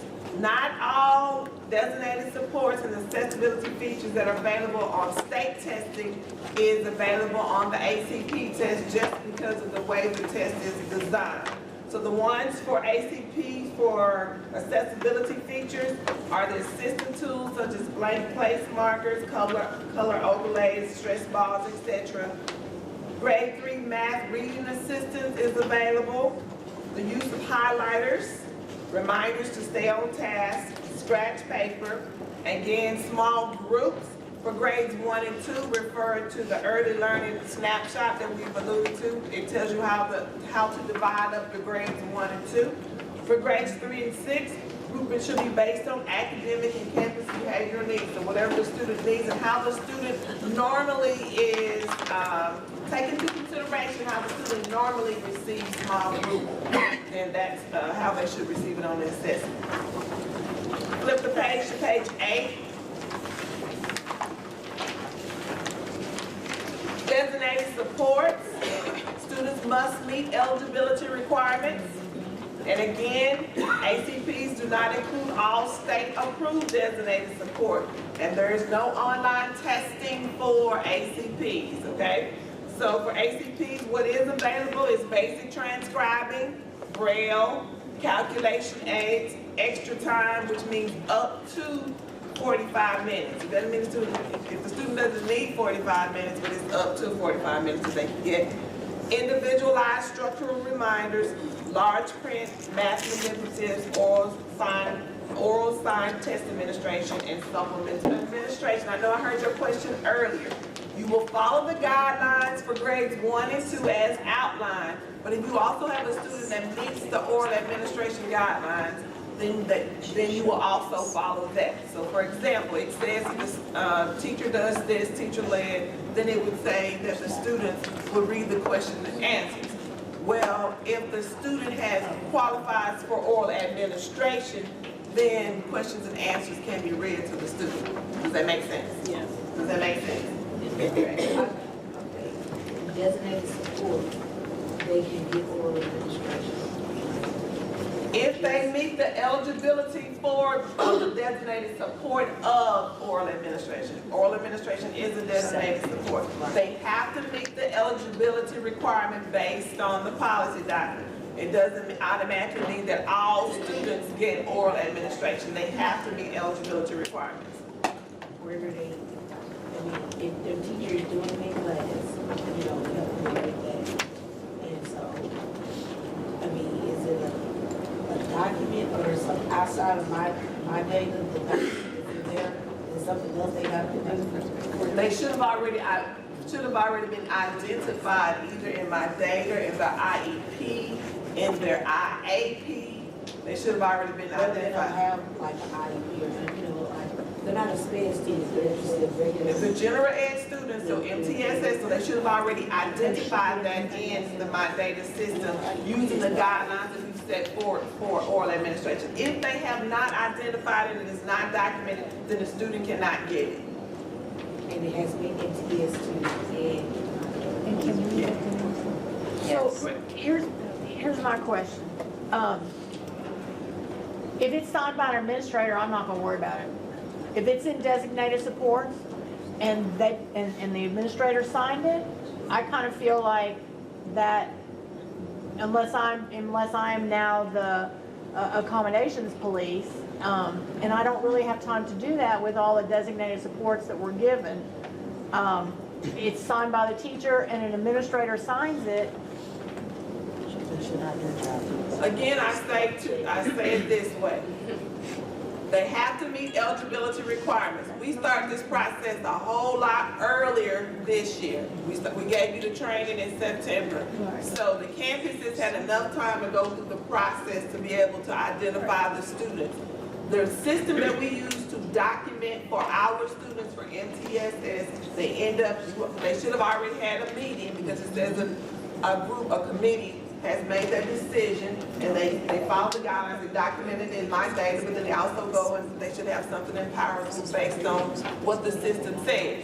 So all I'm saying to you is, it should have already been done at this point. If a student meets those eligibility requirements, the criteria, and they met it, then they should be allowed, that opportunity should be given to them, okay?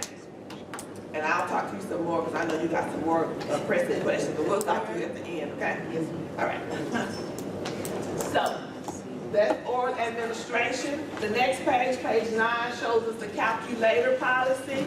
Distinguished subjects where a calculator is allowed. If it has an asterisk beside it, that means the calculator may be allowed if the student meets the eligibility criteria for the use of a calculator. If they do not for calculation aids, then they cannot have it. Are we clear on that? So remember, students have to meet eligibility criteria. It's not a free-for-all. You got me, Will, back there? Good deal. Then, we're going to talk about ACPs must be done based on how they will be used. EL testing policy. Flip to the back of your manual, Form 13.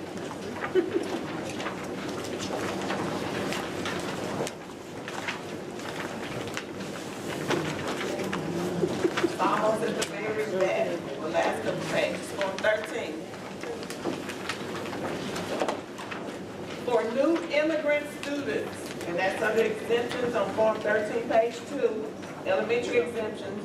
The LPAC may exempt new immigrant students who have been in the country less than 12 months from the ACP administration. Campuses must administer a teacher-made assessment to all exempt students.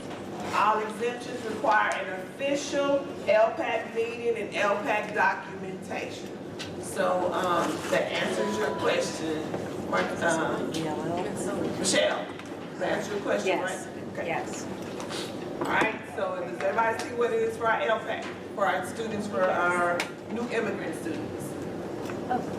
And for math and science, LPAC may exempt new immigrant students who have been in the country less than 12 months again. So make sure you just read that, follow the guidelines, you have to read it, and then we shouldn't have any, well, we might have some questions, but these are the guidelines, they are what they are.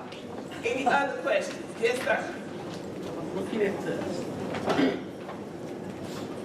so LCAS could exempt math and science, that second sort of paragraph? Yeah, because right? that's But mainly, not reading? no, that's really mainly applying to when you think about our secondary students. So that bullet right there goes up, look at the document for me, under secondary, that goes right there, okay? Okay. Yeah. Because in middle school and secondary, they take an English, they have an ESOL thing that they cannot be exempt for. Okay, so some of you may have 6th grade, so remember 6th grade falls under which? Secondary, okay, so that goes for our secondary students. Good question, good clarity. Any other questions? So did I do thumbs up, thumbs down, maybe? All right, thumbs up, says good job. Charlene is coming to close us out. Let me turn the light off.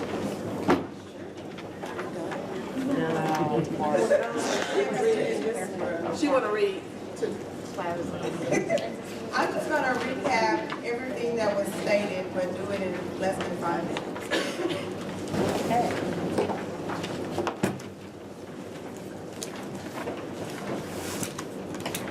Okay, quality control.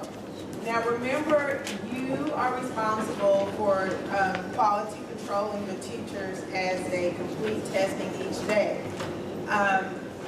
They should return the materials daily. Nothing should be kept in anybody's room, office overnight. Don't make photocopies of the answer sheets because it'll mess up the scoring and scanning of the answer sheets. Just turn them in as is. If you have a test that needs to be transcribed, have someone do it in front of a witness so there won't be any accusations. Only the students should be, during the testing time period, 90-minute time period, only the students should be touching the answer document. So if there are stray marks, have the test administrator direct the student to erase any stray marks that are on the tick lines. You will be returning the answer documents daily to our Irvay office. It is based off your ACP schedule. So if you're not testing on that first day, you would not come to turn anything on the first day, on the 13th. But it's based off your schedule. It's a stop and drop. So all you're doing is driving up, saying hi, giving them something and driving off. Just real fast. So if you have a large campus, you can put your materials in a box. Or a smaller campus, you can put your information in an envelope and just make sure to put your TEA number on the top of the envelope. If you have going to be late, which we hope that that is not the case, call the TC support hotline number first, the 925-8940 first, because that's your first line of defense. If you have a large number of answer documents that you are turning in and you run out of boxes, ask on that first day that you come from for some extra boxes. We can give you boxes. Do not use Pearson or ETS boxes for DISD's tests. It'll cause confusion at the warehouse. Again, do not use any old ETS or Pearson boxes when returning ACP materials. Do not send anything via district mail also. When you are preparing your answer documents, make sure that you train the test administrators that they need to return the materials to you in alphabetical order. Remember, no blank answer documents should be included in your scannable materials. And the header needs to match the language. During quality control on your campus, make sure that you have a sign-out sheet verifying the number of books and answer documents received. And they should sign in and sign out, acknowledging that they returned the materials the exact way that you distributed it out to them. Please go through all books to make sure no answer document is left in the book. We get a number of phone calls each year saying, I swear I know this kid tested. And then Jorge gripes and has to find the books and it's in the answer document. The book answer document is in the book. So be so kind and let's be nice to Jorge.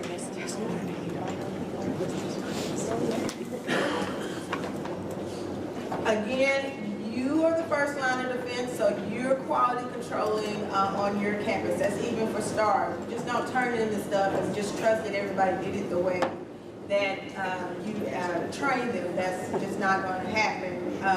So you just verify it before giving it to us. each day you should also log into the online system and verify that the scores have been entered. The question asking about the email update, we did write that down, so maybe that can be an enhancement for future use, but I did write that down.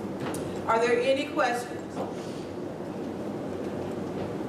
Failure to come every day that you've captured on the online form will result in an irregularity, and we will have to call school leadership. Please make sure you come every day. Also, please make sure that you've captured your schedule before you leave out of here, and definitely by the 22nd. Makeup testing is January 9th through the 21st. Each student that has a makeup that has been completed needs a header.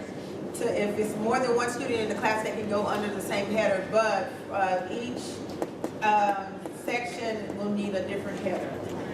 But we can't do makeup during the window, correct? Yes, and on the form that we have for you guys, it has on there makeups. You can do makeups each day of the window.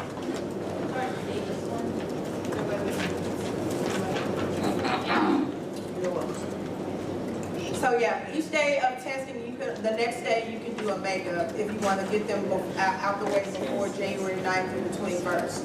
Students that need a makeup exam after January 22nd will need to, you will need to schedule an appointment, and Leticia will come out and test those students using that link right there. So what you're going to do is, if you already know the students that are going to be absent, place those in a folder near your computer so you won't forget them. So during the week of January 9th to the 21st, they can be tested. You're going to pack all your scoreable materials the exact same way that they were given to you. They need to be in numeric order, regardless if they're used or unused. And you're going to return back send us back the manuals. Make sure to count all your materials before shipping them back. You won't be able to complete a box pickup request until January. The form is not even available right now. It won't be updated until January. And make sure to fill out a box label, which is Form 6 in your manual. And then in January, make sure the boxes are in a visible location for your truck driver to come and pick them up. Any questions? We have a student, and I know he's withdrawn from our campus, is at alternative school, and he's slated to come back on January 12th. Do they take these assessments at the alternative school? Okay. Yes, they take the they take whatever they're enrolled in at the alternative school. They'll take an ACP for it. Thank you. And you don't have to send anything to the alternative campus because they get their own answer documents. Okay, thank you. Any other questions? Okay, I believe everyone has signed in, and make sure to check your email. If you hadn't signed in, you got an email from me saying, hey, I'll see you at 1 o'clock. So thank you again for being an attentive audience, and have a wonderful afternoon.